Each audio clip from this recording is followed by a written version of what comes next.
성도 여러분 안녕하세요. 8월 8일 토요일 아침입니다. 오늘 함께 나누실 말씀은 로마서 8장 18절에서 25절까지의 말씀입니다.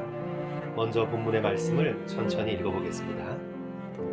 생각하건대 현재의 고난은 장차 우리에게 나타날 영광과 비교할 수 없도다. 피조물이 고대하는 바는 하나님의 아들들이 나타나는 것이니 피조물이 허무한데 굴복하는 것은 자기 뜻이 아니요 오직 굴복하게 하시는 이로 말미암으니라.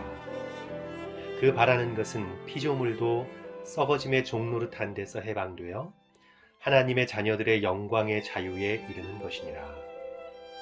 피조물이 다 이제까지 함께 탄식하며 함께 고통을 겪고 있는 것을 우리가 아느니라.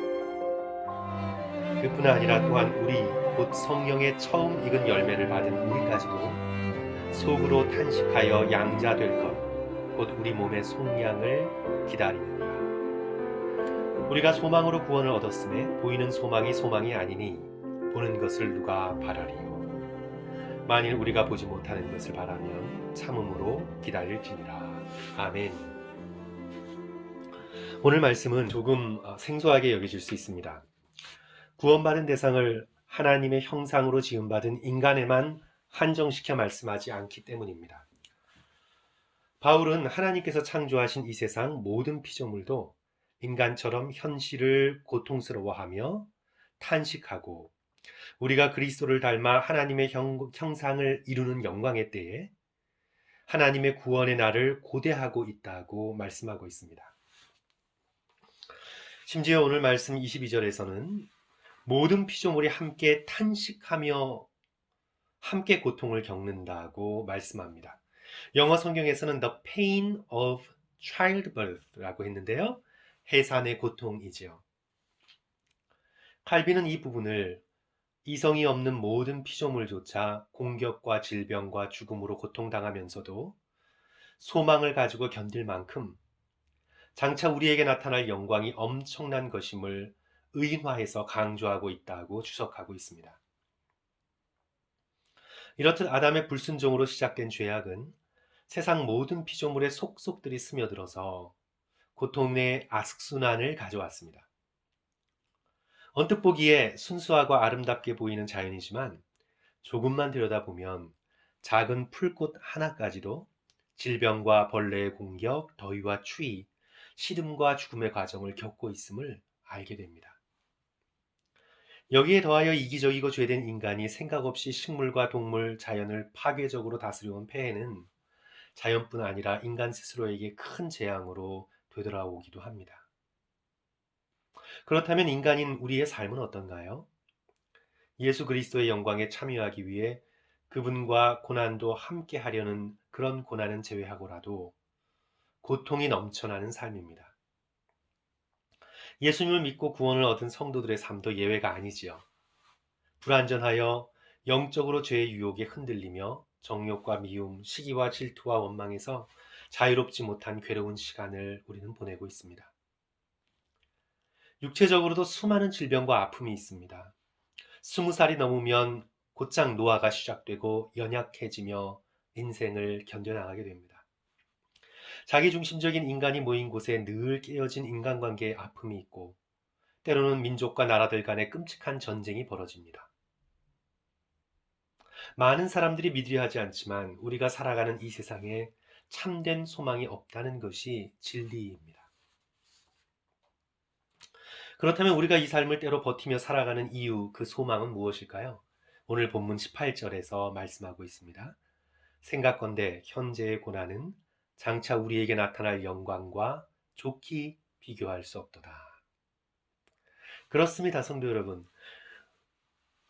우리가 인내하며 살아가는 이유, 그 이유는 하나님께서 우리에게 약속하신 우리에게 나타날 영광 때문입니다. 이탈리아의 작가 카를로 콜로디에가 지은 동화 피노키오를 성도 여러분 모두 다 아실 겁니다. 우리 목수 제페토가 신기한 나무 토막으로 인형을 만들죠. 그 인형은 말도 하고 움직이고 무엇보다 거짓말을 잘하고 욕심을 따라 살아가지만 나무 인형일 뿐 사람은 아닙니다.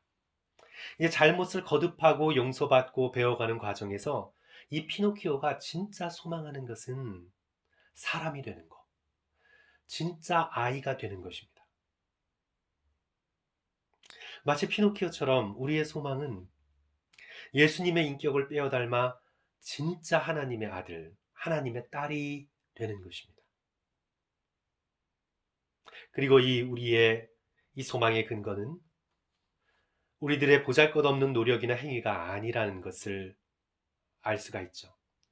하나님의 놀라운 사랑, 아들을 주신 그 사랑에 있음을 우리는 깨닫게 됩니다. 하나님은 우리를 예수 그리스도와 같이 영광스러운 모습으로 참 하나님의 자녀로 만들어 주시겠다고 말씀을 통해 거듭거듭 약속하고 계십니다. 요한일서 3장 2절과 3절은 이렇게 기록하고 있습니다. 사랑하는 자들아, 우리가 지금은 하나님의 자녀라. 장래에 어떻게 될지는 아직 나타나지 아니하였으나 그가 나타나면 우리가 그와 같을 줄을 아는 것은 그의 참모습 그대로 볼 것이기 때문이니 주를 향하여 이 소망을 가진 자마다 그의 깨끗하심과 같이 자기를 깨끗하게 하느니라. 우리는 하나님의 사랑에 깊이 믿음의 뿌리를 내리며 하나님께서 우리를 영광스럽게 회복시키신다는 이 소망을 가지고 삶의 고통과 어려움을 견뎌낼 수 있습니다.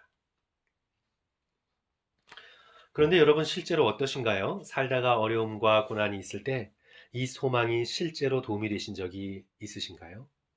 몸이 아플 때, 인간관계가 얽혀 마음이 괴로울 때, 또 경제적으로 막막할 때, 상실의 아픔으로 탄식할 때, 하나님께서 하나님의 자녀 삼으신 우리를 예수 그리스도와 같이 영광스럽게 회복시키고야 마신다는 이 소망이 정말 인내하고 이길 힘과 용기가 되었던 경험이 있으신가요? 만약 아니시라면 먼저 이 소망을 자주 깊이 묵상해서 이 소망이 얼마나 엄청나고 영광스러운 약속인지를 알 수 있어야 합니다. 우선 이 소망은 하나님께서 약속하셨기에 이미 이루어진 소망이라고 말할 수 있습니다. 우리가 일상에서 쉽게 사용하는 소망이라는 말과 다릅니다. 이루어질 가능성이 희박한 것에 가까운, 거의 불가능하지만 그저 좋은 일이 일어날지도 모른다는 막연한 바람 같은 것이 아닙니다. 또 우리의 삶에서 작은 소망들이 이루어졌을 때 순간적으로 우리가 뛸 듯이 기뻐하다가도 얼마 안 가서 권태로워지고 아무렇지도 않은 시간과 환경에 따라 작아지고 결국은 사라져버리는 그런 소망이 아닙니다. 우리가 영혼에 깊이 품고 키워나가야 하는 이 소망은 영원히 그 영광이 사라지지 않는 단 하나의 유일한 소망입니다.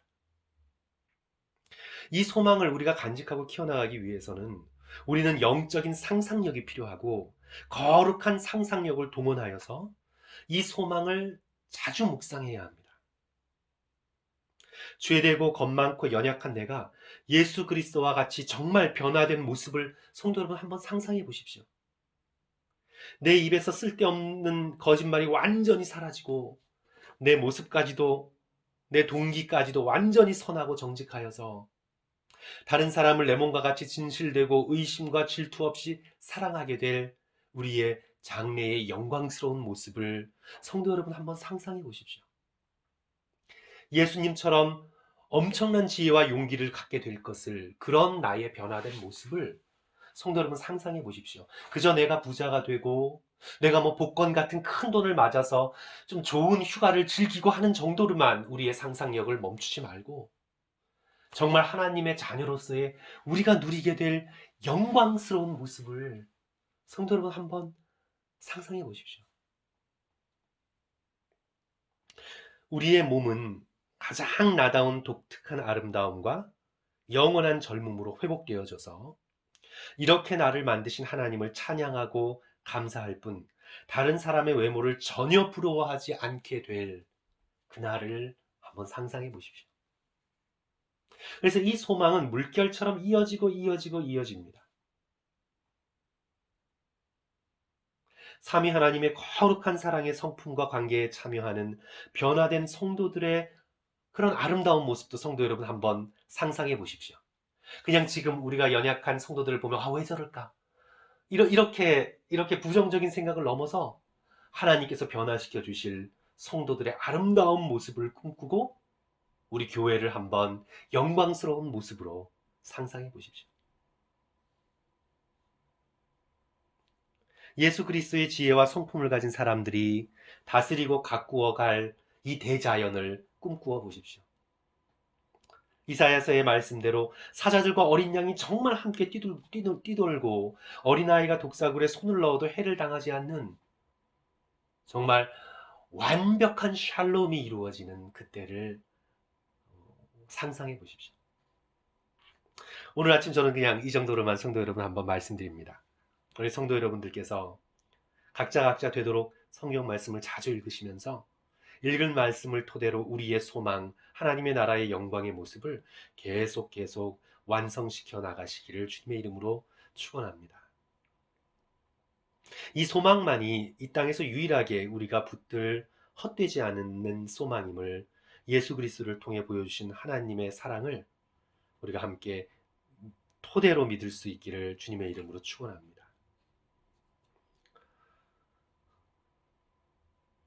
나치 수용소에 수감되었다가 극적으로 살아남은 네덜란드의 코리 텐 붐은 이렇게 말했습니다.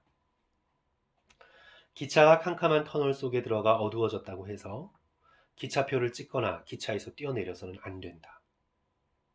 조용히 앉아 기관사를 믿고 기다리면 잠시 후 터널 밖 밝은 세상을 반드시 보게 될 것이다. 고통과 절망에 둘러싸여도 하나님께서 주신 이 소망을 던져버려서는 결코 안 됩니다. 기관사 되신 하나님께서 우리의 인내와 기다림을 소망의 꽃이 피는 줄기와 잎으로 삼아서 지금부터 우리를 영광스럽게 빚어가고 계심을 믿을 수 있는 저와 여러분이 되었으면 좋겠습니다. 성도 여러분, 오늘 말씀을 정리합니다. 코로나 팬데믹으로 인해서 우리 모두 쉽지 않은 불확실한 시간을 살아가고 있지만 한 가지 확실한 것은 하나님께서 우리에게 주신 작은 하지만 엄청나게 위대한 소중한 소망이 있다는 것입니다. 하나님께서는 우리 속에서 이미 그 일을 시작하셨고 마침내 우리를 예수 그리스도와 같이 아름답고 영원한 생명으로 회복시켜 주실 것입니다. 이 소망을 묵상하시고 힘을 내셔서 현재의 어려움을 인내하며 이겨내시는 복된 하루하루 되시기를 주님의 이름으로 간절히 축원합니다. 우리 함께 기도하겠습니다. 사랑의 주님, 우리가 자꾸 우리의 어두웠던 과거, 실패, 미래에 대한 걱정만을 키워나가는 어리석은 자가 되지 않도록 도와주시옵소서. 걱정을, 염려를 주님께 맡기고 주께서 우리에게 십자가를 통해 선사해 주신 그 놀라운 소망이 얼마나 아름다운 것인가를 우리가 꿈꾸며 생각하며 간직하며 나의 것으로 품어나갈 수 있는 그런 성도들, 그리고 또 제가 될 수 있도록 주여 함께하여 주시옵소서.